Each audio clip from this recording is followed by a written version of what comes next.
Every time na na-homesick ka dito sa ibang bansa, tandaan mo lagi na nandito ka na sa dating pinapanalangin mo lang. Naiiyak ka na ngayon sa sakit ng likod mo dito sa abroad, hindi na dahil sa liit ng sahod sa Pinas. Baka kaya naman sa sobrang busy mo sa trabaho, hindi mo na mamalayan na unti-unti mo na palang na-achieve yung mga dating minamanifest mo lang. Encourage mo nga ibang kabayan dyan sa comment section. Pag yan talaga umuwi sa Pinas, sobrang daming Pinoy pa naman ang nangangarap kung nasan ka ngayon. Kaya let's look at the positive things lang palagi. Wala namang problema kung nalulungkot ka, pero dapat meron tayong grateful heart palagi sa kabila ng mga struggles natin dito sa ibang bansa. Normal lang yan, ano ka ba? Tamo, diba? Ngayon naka-iPhone ka na, hindi na basag ang screen ng Android mo, hindi na rin pansit kanto ng hapunan mo, imported na Indomie, inuutangan ka na rin ngayon kasi diba mapera ka na. Kaya nakakatuwa every time na sesendan mo yung mga kaibigan mo na gipit. Alam mo yun, habang binubuksan mo yung tap send application sa cellphone mo, ine-enter mo pa lang yung Gcash number nila, sobrang saya mo na kasi finally ikaw na ang tumutulong ngayon. Laking tuwa pa niyan, tamo. Pag nilagay mo yung promo code na Pinoy, madadagdagan pa ng 390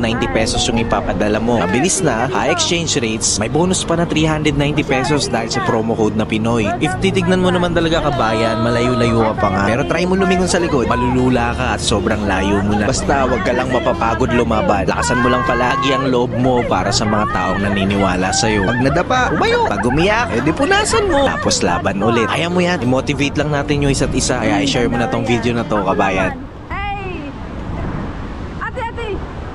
Ate! Ikaw, ate! Papa! Oh, ang ganda! Oh! Romar! Ate! Hi! Ate! Jo! Hi, Jo! Hello, guys! Tapos na. Hey guys!